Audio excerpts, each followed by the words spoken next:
Hello students, chapter third electric potential class 12th physics continue चल रहा है। इससे पहले इसके 5 लेक्चर्स आपको दिए जा चुके हैं। जो लास्ट हमारा 5th लेक्चर था उसमें हमने इलेक्ट्रिक फील्ड और पोटेंशियल का रिलेशन कैलकुलेट किया था और आपको बताया था that is vector E equal to minus of grad V। Means electric field intensity जो होती है वो नेगेटिव ऑफ पोटेंशियल ग्रेडियंट होती है। Electric field intensity is equal to negative of potential gradient, जिसके फॉर्मूलाज हमारे पास जो आए थे वो minus dV upon dr r के, हमने इसके बेस्ड न्यूमेरिकल भी सोल्व किया था, और that is also minus i cap del V upon del x plus j cap del V upon del y plus k cap del V upon del z। तो ये relation हम already calculate कर चुके हैं और इससे रिलेटेड न्यूमेरिकल भी हमने बताया था। अब इसी फॉर्मूले का यूज करके या इन्हीं फॉर्मूलाज का यूज करके नेक्स्ट हमारे पास टॉपिक आते हैं। अब उसमें जो टॉपिक है वो है electric potential due to charge spherical shell. तो देखो क्या है कि जो इलेक्ट्रिक फील्ड आया था हमारे पास वो चार्ज स्फेरिकल सेल और चार्ज स्फेरिकल कंडक्टर दोनों के लिए इलेक्ट्रिक फील्ड की वैल्यू इक्वल आई थी, सेम आई थी, एट आउटर पॉइंट पर, एट ऑन द सरफेस पर और eight inside point.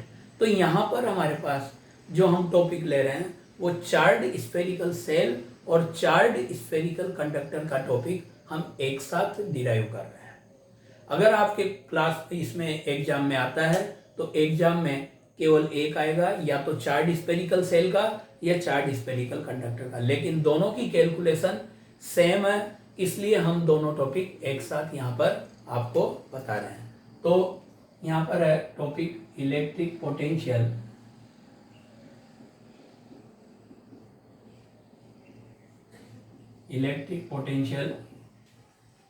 Due to uniformly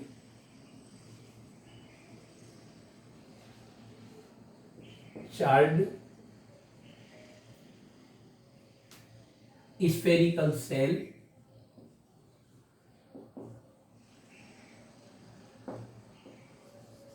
और यूनिफॉर्मली चार्ज्ड spherical कंडक्टर। ये दोनों टॉपिक हम एक साथ ले रहे हैं। वैसे ये सेपरेट सेपरेट टॉपिक है, बट मैंने कहा कि इलेक्ट्रिक फील्ड इंटेंसिटी दोनों के लिए सेम होती है। आपको जैसा बताया था आउटर पॉइंट पर इनके लिए जो इलेक्ट्रिक फील्ड इंटेंसिटी आती है एट आउटर पॉइंट, यह आती है बेटे k q upon r square r cap. At point on the surface जो आती है सरफेस पर, ये सरफेस पर इलेक्ट्रिक फील्ड इंटेंसिटी दोनों के लिए आती है k q upon capital r square r cap, और at a point inside the surface for both that is 0। इसलिए हम ये दोनों टॉपिक एक साथ लेकर चल रहे हैं। अब यहाँ जब इलेक्ट्रिक पोटेंशियल का टॉपिक है तो हमारे पास 3 पॉइंट्स में ये कैलकुलेट होता है। फर्स्ट लिया जाएगा when point outside the surface. तो फर्स्ट ऑफ ऑल हम बात कर रहे हैं फर्स्ट पॉइंट इसका when point outside the surface.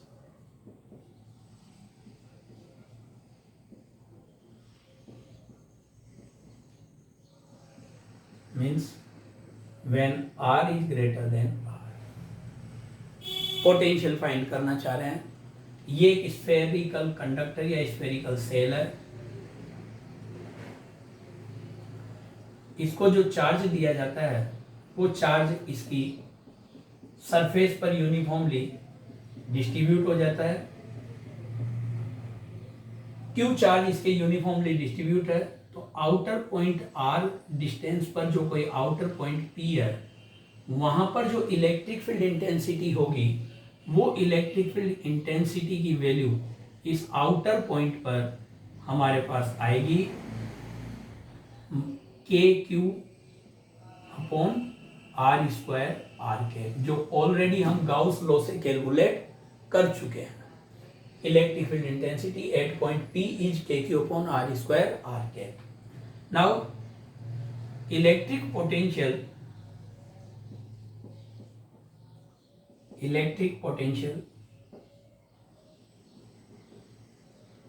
at this point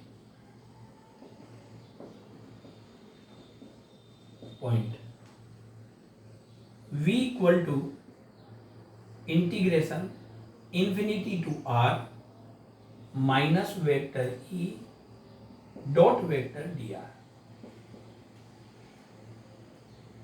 that is relation between potential and electric field, जो ऑलरेडी कैलकुलेट किया जा चुका है। 5th लेक्चर में हमने इसके न्यूमेरिकल भी किए थे।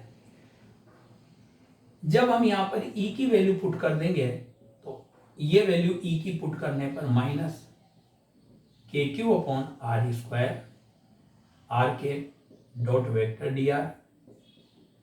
ऑलरेडी हम आपको बता चुके हैं r k dot vector d r की वैल्यू डी आर होती है, ये पहले आपको बताया जा चुका है। R cap dot d r vector d r मतलब modulus of r cap modulus of vector d r cos 0। Modulus of r cap value 1 होगी, modulus of vector d r को डी आर नोट करेंगे, कोस 0 की value 1। तो इस तरीके से only d are होता है। तो यही बात आपके पास इस तरीके से हो जाएगी कि माइनस के क्यू तो एज अ कॉन्स्टेंट क्वांटिटी बाहर आ जाएगा, और इंटीग्रेशन के अंदर इंफिनिटी टू आर पावर -2 और ये d r. Okay, now solve this integration. v equal to minus k q that is r power -2 + 1 upon -2 + 1 from infinity to r, and it will be minus k q -1 upon r infinity to r, that is ये r power -1 numerator से denominator में जाएगी, +1 हो जाएगी, और -1 ये रहा। जब हम ये वैल्यू पुट करेंगे तो हमारे पास ये आ जाएगा v equal to minus k q -1 upon r -1 upon infinity. 1 upon infinity का रेसिप्रोकल यानी इंफिनिटी का रेसिप्रोकल 0 होता है, तो ये 0, तो आपके पास कैलकुलेट करने पर v इक्वल टू आ गया के क्यू अपॉन आर, और v equal to 1 upon 4 pi epsilon not q upon r, implies that v is proportional to 1 upon r if q is constant. So that is for both, for charged spherical cell and for charged spherical conductor. ये आपके पास outer point पर electric potential की बात आ जाती है। अब अगर suppose करो कि वो पॉइंट ऑन द सरफेस देता है, सेकंड टॉपिक इसका, when point on the surface, point on the surface लेते हो, ये r equal to capital R। अगर सपोज करो कि पॉइंट सरफेस पर ही प्रेजेंट है, यानी आप जो पोटेंशियल फाइंड करना चाह रहे हैं वो सरफेस पर फाइंड करना चाह रहे हैं, तो यहाँ पर आपके पास यही टॉपिक इस तरीके से होगा कि ये पॉइंट P यहां सरफेस पर आ गया, तो R equal to capital R means इसकी रेडियस हो गई कैपिटल R। अब जब भी आप किसी चार्ज को इंफिनिटी से सरफेस तक लेकर आएंगे तो फर्स्ट ऑफ ऑल आपको जो अपोज करना पड़ेगा, जिस इलेक्ट्रिक फील्ड के अपोजिंग लेकर आ रहे हो, वो इलेक्ट्रिक फील्ड तो आउटर पॉइंट वाला ही होगा, क्योंकि सरफेस पर इलेक्ट्रिक फील्ड तो एक डेफिनिट पॉइंट पर आ गया कि वो वहां पर आकर आएगा। तो जो भी आपने अपोजिंग वर्क किया, जिस फोर्स के अगेंस्ट में वर्क किया, वो फोर्स किसके कारण लग रहा था? Due to electric field at outer point. Okay, तो यहां पर जब हम बात करेंगे तो यहां भी हम इलेक्ट्रिक फील्ड जो कंसीडर करेंगे वो आउटर पॉइंट का ही कंसीडर करेंगे फर्स्ट ऑफ ऑल, और फिर हम जब इलेक्ट्रिक पोटेंशियल लेंगे तो इलेक्ट्रिक पोटेंशियल एट सरफेस या electric potential on the surface जब बात करेंगे, electric potential on the surface जब ये बात हम करेंगे तो यहां v is equal to integration limit use करेंगे from infinity to capital R। हमने आउटर पॉइंट के लिए जो लिमिट यूज की थी इंफिनिटी टू स्मॉल r की थी, जो आउटर पॉइंट P की डिस्टेंस थी वो पॉइंट यहां पर था। अब पॉइंट P सरफेस पर है तो ये स्मॉल r की जगह क्या आ गया? Capital R। Small r replace by capital R is there. So infinity to capital R minus vector E dot vector dr, और कैलकुलेशन करने का तरीका फिर वही है जो हम ऑलरेडी कैलकुलेट कर चुके हैं, means minus k q upon r square r cap dot vector d r cap dot vector d r को ओनली डी आर नोट करते हो तो infinity to capital r minus k q upon r square d r, और ये implies that v is equal to minus k q और integration के अंदर infinity to r, ये r power minus two d r on solving minus k q और infinity to ये r power minus two plus one upon minus two plus one infinity to capital R, putting the value v equal to minus kq, that is minus 1 upon r from infinity to capital R। जब आप ये limit put करेंगे तो minus k q माइनस 1 upon capital R minus minus 1 upon infinity, and that is v is equal to k q upon R। That is the electric potential on the surface, और v equal to 1 upon 4 pi epsilon not q upon capital R। That is also next form, and from it we can say v is proportional to 1 upon R if charge q is constant। Charge q अगर constant quantity में है और two different sphere charge spherical shell दे रहे हैं या charge conducting sphere दे रहे हैं, ये स्फेरिकल कंडक्टर, तो आपके पास v proportional to 1 upon r means v1 upon v2 is equal to r2 upon r1। Okay, that is on the surface. Next third point इसका आता है when point inside the surface. Point inside the surface,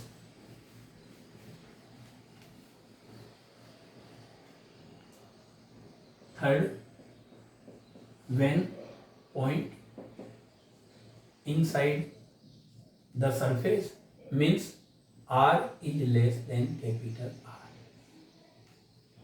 अब ये जो spherical shell या spherical conductor है, ये इस स्फेरिकल सेल और कंडक्टर में रेडियस कैपिटल R है, जो भी चार्ज गिवन होता है this is uniformly distribute or uniformly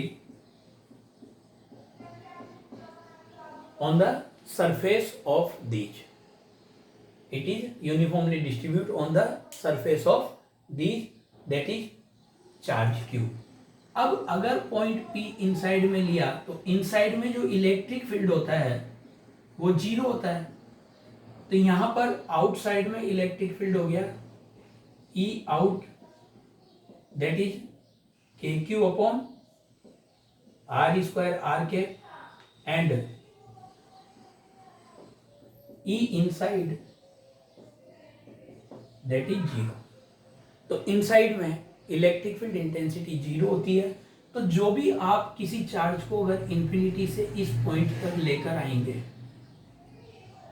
inside वाले पॉइंट तक, तो आपको डबल वर्क डन यहां पर करना पड़ेगा, एक आउटर इलेक्ट्रिक फील्ड के लिए और एक इंटरनल इलेक्ट्रिक फील्ड के लिए।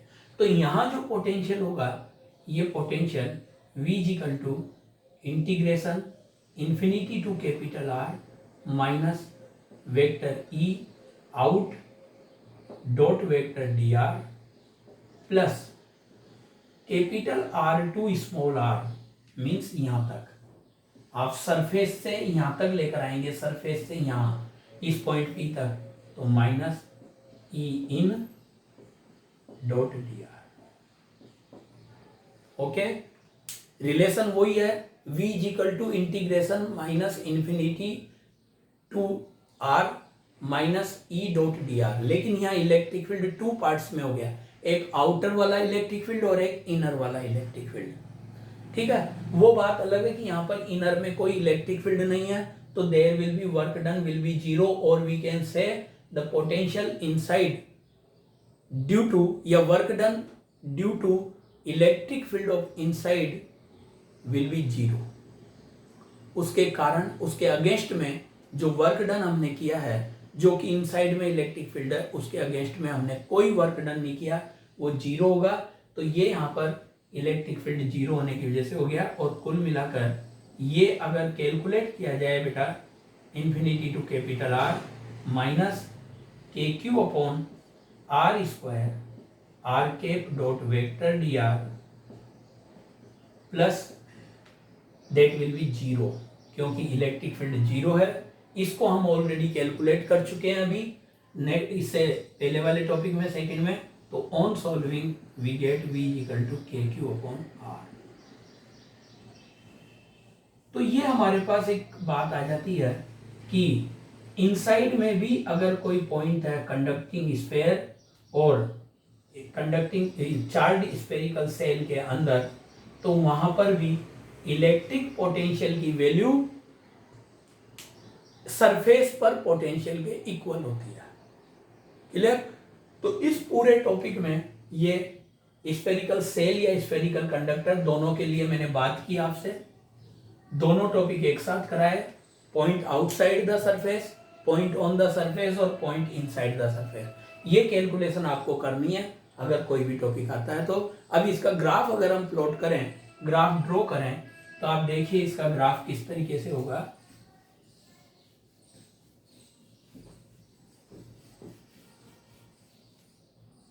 इसका ग्राफ आ जाएगा बेटे, आपने अभी अभी देखा V आउटसाइड में हमारे पास आया k q upon small r, V surface पर हमारे पास आया k q upon capital R, and V inside point पर up to centre that is also k q upon small capital R। तो यहां पर जब आप ग्राफ प्लॉट करेंगे इसका, ये ग्राफ एग्जाम में भी पूछा जा चुका है, जेई और नीट में भी, कंपटीशन एग्जाम में भी आ गया। ये आपके पास distance R, distance from centre, distance from centre, और ये electric potential, electric potential V, ये सेंटर, और ये कैपिटल R डिस्टेंस पर हमने एक पॉइंट लिया, तो ये हो गया surface. Suppose there is k q upon capital R। तो जैसा कि आप देख रहे हैं इनसाइड से लेकर सरफेस तक इसकी वैल्यू के क्यू अपॉन कैपिटल R है, तो आप यहाँ इनसाइड से सरफेस तक, सेंटर से लेकर सरफेस तक ये k q upon capital R ही इसको डिराइव करेंगे, और इसके बाद inversely proportional to small r है, r is greater than capital R है, तो ये हाइपरबोलिक ग्राफ आपके पास आएगा। ये v proportional to 1 upon r, ये v equal to k q upon capital R, कब? when r is less than capital R, less than equal to, and that is greater than capital R। तो ये इस तरीके से इसका graph plot हो जाता है। यानी स्पेरिकल सेल और स्पेरिकल कंडक्टर में अगर इनसाइड में आप किसी भी पॉइंट चार्ज को वन पॉइंट से अदर पॉइंट तक लेकर जाएं तो उसमें वर्क डन 0 होगा। या यूं कह दीजिए कि अगर मान लीजिए कोई होलो स्फेरिकल कंडक्टर है या स्फेरिकल सेल है और उसके अंदर कोई भी ऑब्जेक्ट रखा है, कोई भी इलेक्ट्रिकल डिवाइस रखी है, तो आउटर एटमॉस्फेरिक इलेक्ट्रिक फील्ड का, आउटर एटमॉस्फेरिक इलेक्ट्रिसिटी का उस पर कोई इफेक्ट नहीं पड़ेगा। क्यों नहीं पड़ेगा? क्योंकि इनसाइड में पोटेंशियल इक्वल है और आप जानते हैं ऑलवेज इलेक्ट्रिक करंट जो फ्लो होती है वो हायर पोटेंशियल से लोअर पोटेंशियल की तरफ फ्लो होती है, बट यहाँ पर पोटेंशियल इक्वल है, इसलिए पोटेंशियल डिफरेंस क्या होगा? 0 होगा। और जब पोटेंशियल डिफरेंस 0 होगा तो आपको कोई वर्क डन नहीं करना पड़ेगा, वर्क डन विल बी 0। तो ये बात यहाँ पर टोटल आपके पास आ जाती है। अब इससे रिलेटेड जैसे एक क्वेश्चन हमारे पास होता है, एक न्यूमेरिकल क्वेश्चन हम कर रहे हैं।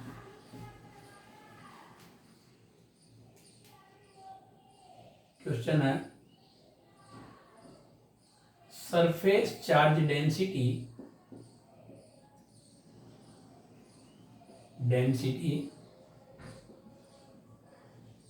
on the surface of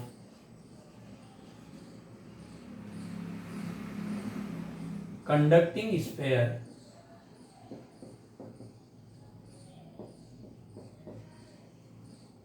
of radius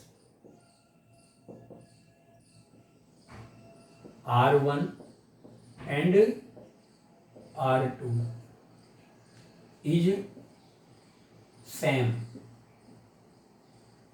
then the ratio of electric potential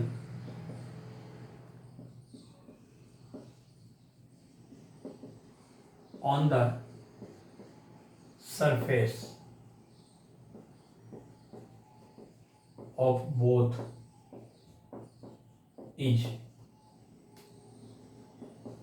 R1 ratio R2, B R2 ratio R1, C 1 ratio 1 and D R1 square ratio R2 square। ये आपके पास जैसे टॉपिक आ जाता है, question आ जाता है। तो इसमें आपको यहाँ पर कैलकुलेशन कैसे करनी है? आप जानते हैं V equal to k q upon r on the surface of spherical conductor या चार्ज स्पेरिकल कंडक्टर या spherical shell, that will be written by 1/4 pi epsilon not Q upon R। If you multiply or divide by R, then that will be V equal to 1/4 pi epsilon naught QR upon R square, and it is also written by Q upon 4 pi R square multiply R upon epsilon naught। Q upon 4 pi R square sigma हो जाएगा, तो that is sigma r upon epsilon naught। Sigma is surface charge density, and in question there is surface charge density is equal, so we can say there V is proportional to R when sigma is constant or sigma is equal, so there will be V1 ratio V2 is equal to R1 ratio R2। That is solution of this question, so that will be R1 ratio R2। But अगर वो equal charge देता, charge equal देने की condition में answer क्या होता? R2 ratio R1। इसलिए ये क्वेश्चन थोड़ा इंपॉर्टेंट बन जाता है, माइंड में रहे। ओके, अगर हम चार्ज डेंसिटी सेम दे रखी है, तो चार्ज डेंसिटी सेम होने की कंडीशन में, ये तो सरफेस चार्ज डेंसिटी थी, चार्ज डेंसिटी सेम देता तो आर स्क्वायर से मल्टीप्लाई करते, 3 का भी डिवाइड करते, मीन्स इसको वॉल्यूम की कंडीशन में, वॉल्यूम के फैक्टर में चेंज करते हैं, तो फिर रो आर स्क्वायर और अपॉन 3 आ जाता 3 एप्सिलॉन नॉट, तो फिर यहाँ पर ये रिलेशन आता R1 square ratio R2 square. Okay, तो ये आप माइंड में रखें। ऐसे ही एक क्वेश्चन हमारे पास यहाँ आ जाता है,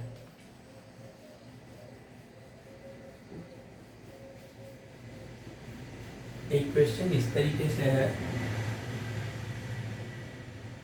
5 microcoulomb charge uniformly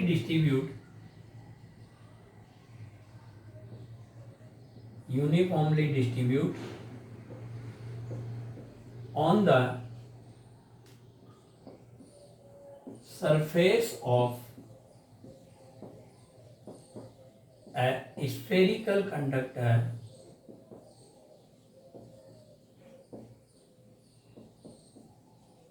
of radius 10 centimeter. Find out potential at a point at distance, अब इसमें 3 पॉइंट्स दिए हैं इसने। First 15 centimetre from centre, B question दिया है 10 सेंटीमीटर फ्रॉम सेंटर,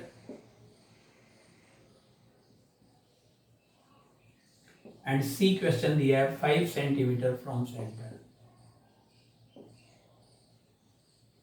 तो अब ये हमें खुद को माइंड में लेना पड़ेगा कि 10 सेंटीमीटर उसकी रेडियस है, तो 15 सेंटीमीटर वाला जो पॉइंट होगा वो आउटसाइड द सरफेस होगा, 10 सेंटीमीटर वाला ऑन द सरफेस होगा और 5 सेंटीमीटर वाला इनसाइड द सरफेस होगा।